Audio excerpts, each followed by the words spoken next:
One of the challenges on this film was that there was a lot of people in small rooms a lot of the time. What are the chances you have something alcoholic in there? Better than average.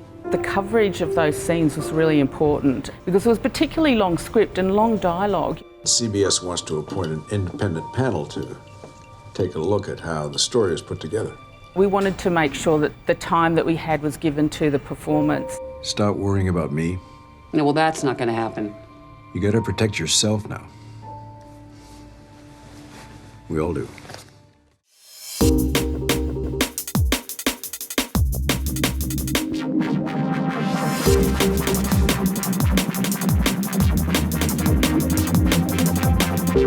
Tim Gray here with Artisans. Our guest is Mandy Walker, cinematographer for Truth. This film tells the story of 60 Minutes producer Mary Mapes and how a 2004 report on President George W. Bush's military service resulted in Rathergate, the scandal that forced Mapes and the network's biggest news star, Dan Rather, to leave CBS. James Vanderbilt, first-time director. Did you exchange photos saying this is the kind of look we're going for? Did you show films? What did you do? Yeah, we did all that actually. Well, Jamie had a really very clear vision of what he wanted the film to be. He would explain to me how the audience were meant to read each part of the movie and what was going on with the character, and then we worked out a way of interpreting that visually. Ladies and gentlemen, I give you my friend, Dan Rather. I think a lot of lay people think that the mark of a good cinematographer is a beautiful sunset. Yeah. Great scenery.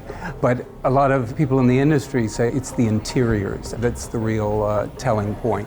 On this film, that Truth that I just shot, because it was mainly interiors and a lot of it is talking heads. And so the way that we approached the cinematography was, at the beginning of the film, when they're getting the story together and it's a bit more lighthearted, we would move the camera with the characters all the time. But once the story was starting to become questioned and Cate, her peers and her bosses were starting to interrogate her, we stopped moving the camera.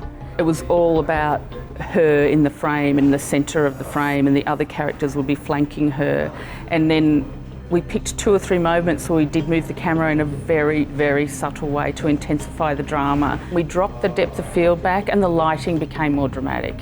And there's less colour in the end of the movie, and especially by the time she gets to Black Rock. There's a sort of brooding atmosphere outside, and interior is quite dramatic and moody in the terms of lighting. And really, the only colour you see is the colour of her skin and the skin of the other people, and the clothes and everything else is sort of moving away so that this is where you're looking.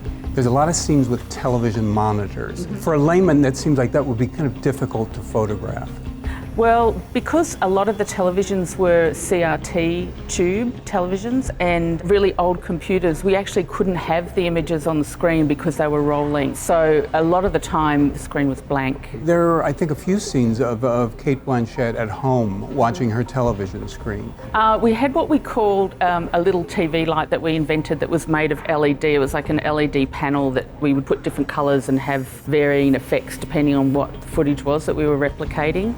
Because Jamie always wanted to feel the presence of the TV and how it was affecting people. Tonight, we have new information on the President's military service. Now, sometimes below the line people bristle at the description of the tech categories. Well, I would number 1 call myself an artist and 2 a technician, but I have to do both. And also have to be a politician, but that's another thing, because on a big set I have to run a big crew and delegate and be in charge of a lot of people in a lot of other departments. But primarily I feel I'm an artist, and that's how I approach my job. You are a woman. Is that difficult to be a woman cinematographer?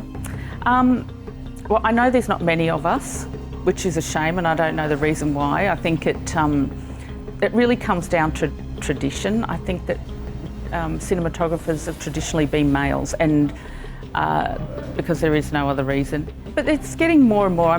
There's more girls in my camera department. It's changing. It definitely is changing. But I always want to be known as a cinematographer, not a female cinematographer. So I don't really take it on as an issue in my own life, my own work.